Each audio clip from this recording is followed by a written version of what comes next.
Is it too similar? This is a question that I've been asking myself ever since I saw the first incarnation of Battlefield Hardline and since I first got my hands on Far Cry 4. Both of these games follow heavily in the footsteps of their predecessors, Far Cry 3 and Battlefield 4. And I'm really going to focus on Far Cry for this video and sort of leave Battlefield to one side a little bit, because Hardline is really trying its best to differentiate as much as it can from Battlefield 4, and I think they've made some great steps there. And maybe it's just something that I can talk about in another video, because a lot of people from the 3 videos I've now made from Far Cry 4 that have said to me, this game is so similar to Far Cry 3 that is it even worth it being a fully fledged new game over what was a great game anyway? I'm going to try and answer that question today. I'm going to look at it from both sides because I think there are valid points for both reasonings here.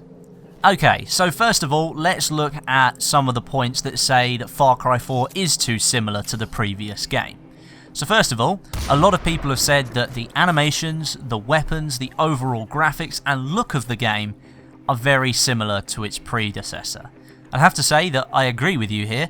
Even in the weapons trailer that I covered a couple of weeks back, I think I mentioned 4 or 5 times out of the 8 weapons that I showed that these weapons had already been in a Far Cry game, and that was a little bit disappointing for me. And I can understand why people that really enjoy the Far Cry series are feeling just as disappointed as I am. They've had a couple of years to move forward with the franchise, and a lot of people think that 2 years is a long time. I don't think it is. I think 2 years goes extremely quickly, especially when you're having a good time, and most people are. But at the end of the day, they are pretty much exactly the same weapons that we saw in previous games. I mean, there hasn't been a huge amount of improvement there. I mean, like the P416, the Vector, the AK-47, those were all in previous games. And with Far Cry 4 coming to the next generation of consoles, I'm a little bit disappointed that the Ubisoft developers didn't take a little bit more time, maybe a little bit more effort, to implement some weapons that we hadn't seen before.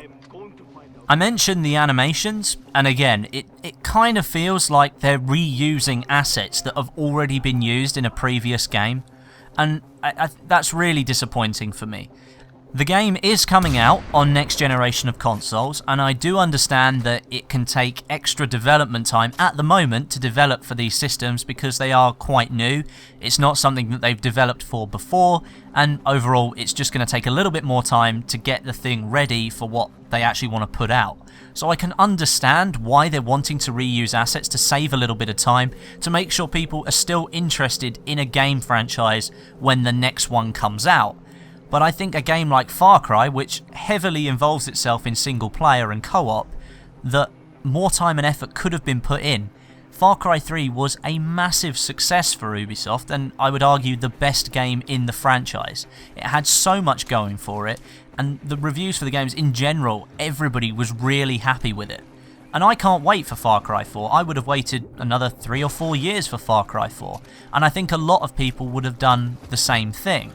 So I don't really understand why they've gone through all of that effort to make a new game, but to simply reuse older assets. Those things that I've mentioned though, I like to call fluff, because they don't matter a huge amount. Obviously a lot of people look at graphics and go, this looks like Far Cry 3. And I would have to say, I agree with you. Very similar in terms of graphics and all the different things that you can do. Yes, it's a different setting, but overall it looks very similar. But what's lying underneath is what matters, because Far Cry 3 we know was a brilliant game simply because it was what it was. It was a brilliant story, you played through all these different levels and you really bonded with the character within the game. That's where this game differs from Far Cry 3. Far Cry 4 has its own story, it's different in so many different ways that you can't see on the surface, and in playing the game you will realise that very quickly. For example, the story mode is nowhere near as linear as it used to be in Far Cry 3. If you played the story mode in that game, you'll remember you were basically forced to play out the story how the developers intended it to be played out. That's not something that you have to do in Far Cry 4. The world is completely open, you can do whatever you like, And you don't have to follow the storyline if you don't want to. You don't have to complete the next mission. You can just stay where you are, run round, kill people, run over people with like trucks and rhinos, and kill people with elephants. You can do whatever you like. You don't have to follow that story anymore. You, as the player, now have ultimate control in this game. And on top of that, if you add what I think is a really enjoyable co-op mode into a game that has a great story that's open world as well, I think you've got a great recipe there. You can play open world co-op if you want to. You can get yourself into one of the microlights, you can go around on a hovercraft, a quad bike, pick up an elephant and your 50 cal sniper rifle, and you and your mate are in for a brilliant time. It would be absolutely amazing. And I think that that's where Far Cry 4 sets itself apart from the game that came before it. Underneath, there are some massive changes, and at the moment, for people that haven't played the game, of course they're not going to know that. They're just looking at the game saying, oh, it looks exactly like Far Cry 3. Yeah, it does, but it doesn't play like Far Cry 3, and that's a big difference. So overall, I know it's been a little bit all over the place this video, but it's been really hard to try and justify why I think this game deserves to be what it is, a standalone game, the next one in the franchise. And if I had to explain it to somebody, that if you think it's awesome to go round and kill people on elephants and do all this, that and the other, then that's great. If you've got the opinion that you think it looks too like Far Cry 3, that's fine as well.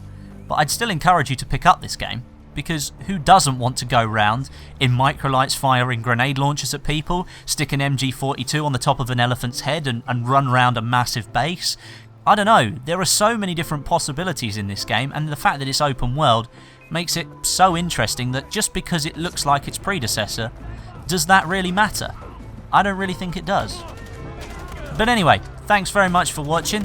I hope you enjoyed it. Make sure you leave a comment and a rating down below today. I'd like to know what you think about this sort of conundrum that we have for Far Cry 3 and 4.